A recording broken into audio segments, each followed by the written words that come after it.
Hello everyone, welcome to our channel target study point. मैं नेहा पांडे। तो ये नेक्स्ट टॉपिक है वाटर चैप्टर का बफर सॉल्यूशन। बफर सॉल्यूशन मतलब बफर विलयन या फिर उभय प्रतिरोधी विलयन इनको कहा जाता है हिंदी में। तो ये भी काफ़ी ज़्यादा इंपॉर्टेंट टॉपिक है। तो बफर सॉल्यूशन जो है ये पीएच से ही रिलेटेड है, जैसे कि आपको पिछले वीडियो में मैंने पीएच के बारे में बता ही दिया था। तो इन सॉल्यूशन की खास बात ये होती है कि अगर इनमें, जैसे कि अगर आपको मालूम है कि जो पीएच होता है 7 होता है न्यूट्रल सॉल्यूशन का, 7 से कम वाले एसिडिक और जो 7 से ज़्यादा वाले होते हैं वो बेसिक कहलाते हैं। तो बफर सॉल्यूशन जो है इनमें क्या होता है कि ये सॉल्यूशन की खास बात ये होती है कि इनमें अगर स्मॉल अमाउंट में अगर हम एसिड या फिर बेस मिलाते हैं तो एसिड या बेस मिलाने पर इनका पीएच जो है वो चेंज नहीं होता। मतलब जो पीएच रहता है वो वही का वही बना रहता है। अगर स्मॉल अमाउंट में हम थोड़ा सा एसिड मिला दें या फिर हम बेस मिला दें तो इनका पीएच जो है वो चेंज नहीं होता, यानी कि ये अपने पीएच चेंज होने का प्रतिरोध करते हैं, रेजिस्ट करते हैं।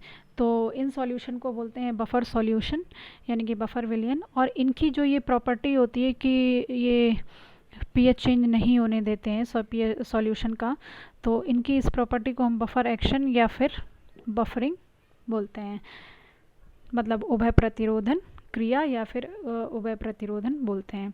तो बफर सॉल्यूशन जो है ये दो टाइप के होते हैं, एक होते हैं एसिडिक बफर और दूसरे होते हैं बेसिक बफर यानी कि अम्लीय बफर और क्षारीय बफर। जो एसिडिक बफर होते हैं ये वीक बेस और वीक एसिड और स्ट्रॉन्ग बेस से मिलके बनते हैं। मतलब हम जब वीक एसिड और स्ट्रॉन्ग बेस को मिलाते हैं तो उनसे मिलके जो सॉल्यूशन तैयार होता है वो एसिडिक बफर कहलाता है, जिसका ये सॉल्यूशन दिया हुआ है एसिटिक एसिड और सोडियम एसीटेट। तो यहाँ पे वीक एसिड है एसिटिक एसिड और स्ट्रॉन्ग बेस है सोडियम एसीटेट। तो ये है एसिडिक बफर का एग्जांपल। सेकंड जो टाइप है वो है बेसिक बफर। बेसिक बफर मतलब इनका जस्ट इसी का अपोजिट कर देते हैं कि जो वीक बेस होते हैं और स्ट्रॉन्ग एसिड होते हैं, तो जब इनको मिलाते हैं यानी कि दुर्बल क्षार और प्रबल अम्ल को मिलाते हैं तो उनसे बना हुआ बफर बेसिक बफर कहलाता है। जैसे कि यहाँ पे देख रहे हैं आप NH4OH और NH4Cl। NH4OH मतलब अमोनियम हाइड्रोक्साइड, यहाँ पे वीक बेस यानी कि दुर्बल क्षार है, और NH4Cl यानी कि अमोनियम क्लोराइड ये स्ट्रॉन्ग एसिड है। तो एक बार फिर से शॉर्ट में बता देती हूँ कि बफर सॉल्यूशन वो सॉल्यूशन जिनमें अगर हम अल्प मात्रा में यानी कि स्मॉल अमाउंट में एसिड मिलाते हैं या फिर बेस मिलाते हैं तो उनका पीएच चेंज नहीं होता है। तो उन सॉल्यूशन को हम बफर सॉल्यूशन कहते हैं। दो टाइप के होते हैं, एसिडिक और बेसिक बफर यानी कि अम्लीय और क्षारीय। तो इनकी जो है कभी कभी क्रियाविधि यानी कि मैकेनिज्म पूछी जाती है कि क्यों इनका पीएच चेंज नहीं होता है, किस वजह से नहीं चेंज होता है। तो उसके लिए इनकी मैकेनिज्म बताती हूँ मैं बारी बारी से। तो सबसे पहले मैकेनिज्म ऑफ एसिडिक बफर। तो एसिडिक बफर यानी अम्लीय बफर की क्रियाविधि, तो जैसे कि मैंने अभी आपको बताया कि एसिडिक बफर का जो एग्जांपल है वो क्या है, CH3COOH और CH3COONA। यानी कि जो एसिटिक एसिड और सोडियम एसीटेट है, इन दोनों का जो मिक्सचर होता है उसको हम बोलते हैं एसिडिक बफर। तो इनकी जब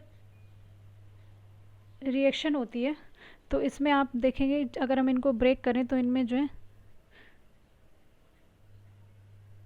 ये आयन्स मिलेंगे यानी कि एसीटेट आयन और हाइड्रोजन आयन। इसको अगर हम ब्रेक करेंगे तो इसमें हमको एसीटेट आयन और सोडियम आयन मिलेंगे। यानी कि इस बफर में जो है एसीटेट आयन प्रेजेंट हैं, हाइड्रोजन आयन प्रेजेंट है और सोडियम आयन प्रेजेंट है। अगर इसमें हम स्मॉल अमाउंट में एसिड मिला देते हैं, क्योंकि जो डेफिनेशन दी हुई है वो डेफिनेशन यही दी हुई है कि स्मॉल अमाउंट में अम्ल या क्षार मिलाने पे इनका पीएच चेंज नहीं होता है। तो पहले तो सबसे पहले इसमें आपको, क्योंकि जब पूछा जाता है तो थ्योरी भी लिखनी रहती है, तो this buffer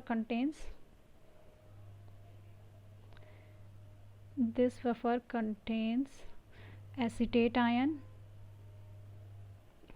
hydrogen ion and sodium ion. ठीक है, तो सबसे पहले हम एसिड की बात कर रहे थे। तो ऑन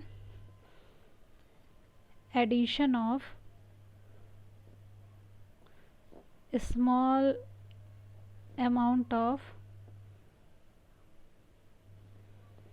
HCl सॉल्यूशन ले लेते हैं। इस HCl का जो स्मॉल अमाउंट है वो हम इस सॉल्यूशन में मिलाएंगे। तो क्या होगा कि जो HCl के, अगर हम HCl को ब्रेक करते हैं तो उसमें H प्लस आयन और Cl नेगेटिव आयन बनते हैं। तो जो HCl के H प्लस आयन है, तो H ion of HCl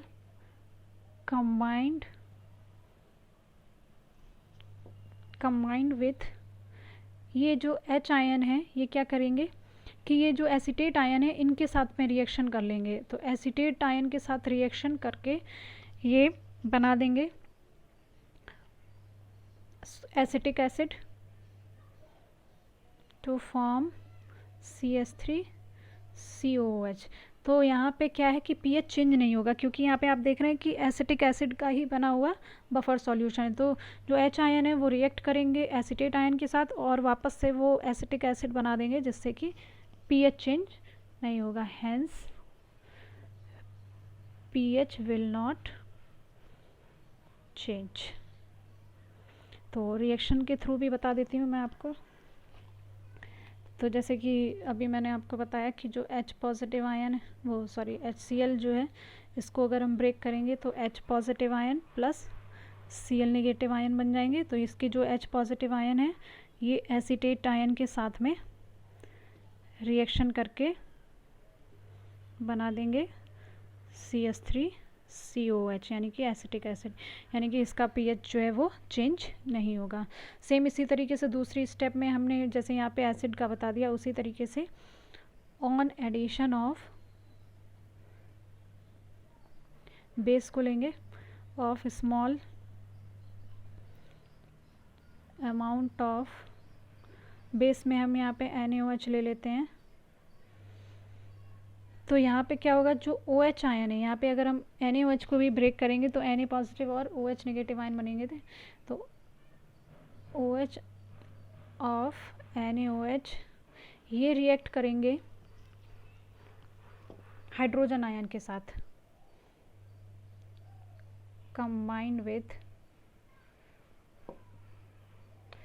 hydrogen ion. तो जब आपको ये पता होगा कि H आयन और OH आयन मिलते हैं तो क्या बनता है, वाटर, H2O मॉलिक्यूल बना देंगे, H2O मॉलिक्यूल। तो आपको पता है कि जो वाटर है वो न्यूट्रल होता है, तो वाटर के बनने से कोई भी pH मान जो है वो चेंज नहीं होता है।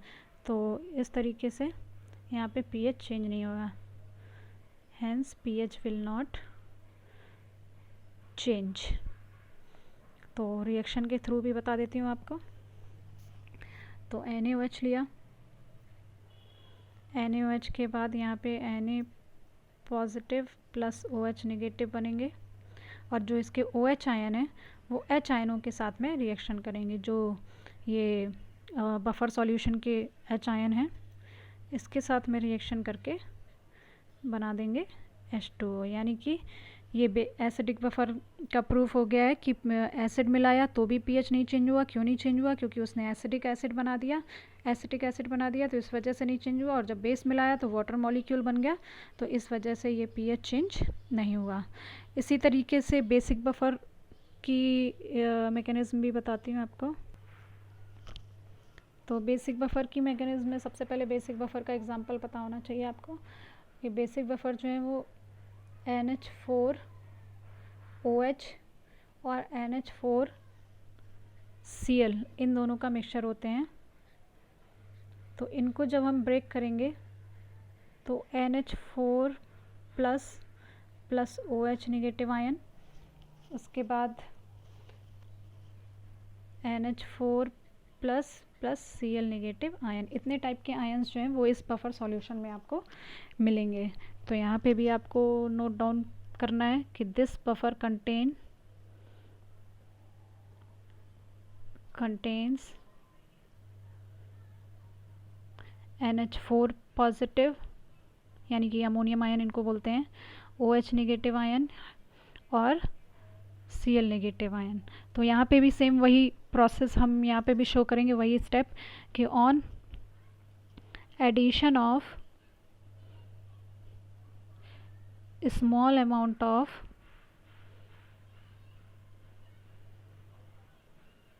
HCl सॉल्यूशन तो यहाँ पे जो HCl के जो H आयन है वो क्या करेंगे, H positive ion combines with